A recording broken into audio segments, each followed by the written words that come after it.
वैसे तो दुनिया में बहुत सी ऐसी चीज़ें हैं जिनसे इंसान आज भी परिचित नहीं हो पाया है, लेकिन इस वीडियो में आप जानेंगे कि दुनिया में ऐसी घटना भी हुई है जिनका जवाब खोजने की कोशिश वह सालों से कर रहा है, लेकिन उनका जवाब किसी के पास नहीं है। वो आज भी एक अनसुलझी पहेली बने हुए हैं। नंबर 1, सन 1888 में लंदन के व्हाइट चैपल डिस्ट्रिक्ट में एक के बाद एक महिलाओं का कत्ल होता था और कत्ल के पीछे महिलाओं की हत्या एक ही तरह से की जाती थी। पुलिस द्वारा इस कातिल का पता लगाने के बहुत प्रयास किए गए, लेकिन सभी नाकाम रहे थे।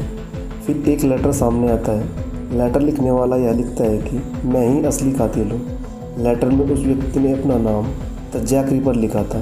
पुलिस की जांच के बाद सामने आता है कि वह लेटर एक झूठ था, लेकिन जब तक ये नाम लंदन की गलियों में पूरी तरह से फैल चुका था और लोग जैक द रिपर को ही कातिल के नाम से जानने लगे थे।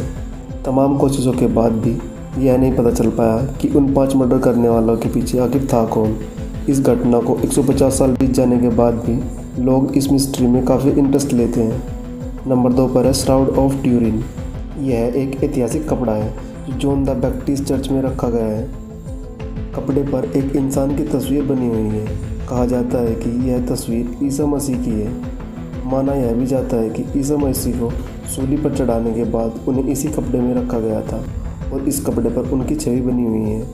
काफ़ी रिसर्च करने के बाद जब इसकी कार्बन डेटिंग हो गई तो सामने आया कि यह कपड़ा 12वीं से 13वीं शताब्दी के बीच हो सकता है, लेकिन ईसा मसीह तो 2000 साल पहले ही हुए थे। रिसर्चर इस कपड़े को पूरी तरह झूठ साबित करने में नाकाम रहे हैं। यह कपड़ा आज भी एक रहस्य बना हुआ है कि यह आया कहाँ से और इस पर दिखाई देने वाला इंसान है कौन। अगर मैं आपसे कहूँ कि एलियन जैसी चीज़ हमारे पूर्वजों ने भी देखी है तो आपको यकीन नहीं होगा, लेकिन 15वीं शताब्दी की किसी पेंटिंग पर यूएफओ का दिखाई देना आम बात नहीं है।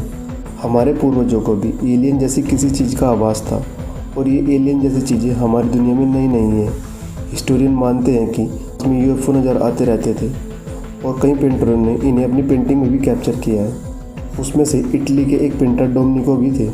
उन्होंने 15वीं शताब्दी में एक पेंटिंग बनाई। इसका नाम मेडेमो विद सेंट गवानिनो था। इस पेंटिंग में एक यूएफओ को दिखाया गया। मानने वाले यह भी मानते हैं कि यह पेंटर मशहूर होने के लिए ऐसा किया है। इसके अलावा कई इतिहासकारों का यह भी मानना है कि यह एक संदेश हमारे लिए छोड़ कर गए हैं कि उन्होंने एलियन के साथ कम्युनिकेट किया है, और बाकियों का यह भी मानना है कि यह थोड़ी बिल्कुल ही बकवास है। लेकिन इस पेंटिंग में बनी यह मिस्टीरियस ऑब्जेक्ट को देखकर यह बिल्कुल लगता है कि यह एक एलियन शिप ही है। नंबर 4 पर है एमिलिया एयरहार्ट। यह एक अमेरिका की पायलट थी। एमिलिया पहली ऐसी महिला थी जिन्होंने अकेले हवाई जहाज में बैठकर अटलांटिक ओशियन के ऊपर से उड़ान भरी थी। इन्होंने और भी बहुत रिकॉर्ड बनाए हैं और अपनी यात्रा पर बेस्ट सेलिंग किताब भी लिखी है। 1936 में एमिलिया पूरी दुनिया की हवाई यात्रा करने के लिए प्लान बनाती है और जून 1937 को अपनी यात्रा शुरू करती है, लेकिन 2 जुलाई 1937 को पैसिफिक ओशियन के ऊपर उड़ान भरते हुए उनका हवाई जहाज रहस्यमय तरीके से गायब हो जाता है। जहाज गायब होने के कुछ घंटों बाद ही उन्हें ढूंढने की कोशिश की जाती है, लेकिन एमिलिया और उनके जहाज का कुछ भी पता नहीं चलता और एमिलिया को ढूंढने की हर कोशिश नाकाम हो जाती है। इतना वक्त बीत जाने के बाद एमिलिया और उनके जहाज का अचानक से गायब हो जाना एक रहस्य बना हुआ है। बहुत से अनुमान लोगों द्वारा लगाए जाते हैं और कोई यह नहीं जानता कि आखिर उनके साथ हुआ क्या था। नंबर 5, भारत की प्राचीन सिंधु घाटी सभ्यता एक बेहद ही विकसित सिविलाइजेशन थी। 1920 में इस सिविलाइजेशन के 2 बड़े शहर हड़प्पा एवं मोहनजोदड़ो की खोज हुई। माना जाता है कि इस सभ्यता की शुरुआत 5000 साल पहले हुई थी। सभ्यता के लोग उस समय के हिसाब से काफ़ी विकसित थे। प्राप्त अवशेषों से पता चलता है कि वहाँ के लोग एक बेहतरीन ज़िंदगी जीना सीख चुके थे। ये लोग पकी हुई ईंटों के मकानों में रहते थे। शहरों में ऊंचे भवन और बड़ी इमारतें भी बनी हुई थी। घरों का गंदा पानी निकालने के लिए ढकी हुई नाले भी बना रखी थी। लोगों के नहाने के लिए बड़े बड़े बाथरूम भी बने हुए थे। अब इस पर एक सवाल उठता है जिसने इतिहासकारों को सालों से परेशान किया हुआ है कि वह कौन सी चीज़ थी जो इतनी बेहद विकसित सभ्यता का विनाश कर चुकी है। सिंधु घाटी सभ्यता की खोज हुई 100 साल से भी ज़्यादा समय बीत चुका है, लेकिन इनके विनाश का कारण आज तक भी एक पहेली बना हुआ है। बहुत सारी थ्योरी दी जाती है। कुछ कहते हैं कि यहाँ पर जलवायु परिवर्तन होने के बाद सभ्यता को ख़त्म कर दिया और कुछ कहते हैं कि यहाँ महामारी फैल गई थी।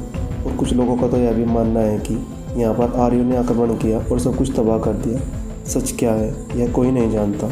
यह आज भी एक मिस्ट्री बना हुआ है जो एक सवाल पैदा करता है कि आखिर क्या हुआ था जो इतनी विकसित सभ्यता भी ख़त्म हो गई। इस वीडियो में इतना ही। अगर आपको वीडियो अच्छी लगी है तो इसे लाइक और शेयर ज़रूर करें। ऐसे ही वीडियो के लिए हमारे चैनल को सब्सक्राइब कर बेल आइकन ज़रूर दबाएं। जल्दी मिलते हैं एक और वीडियो के साथ। तब तक के लिए बाय बाय।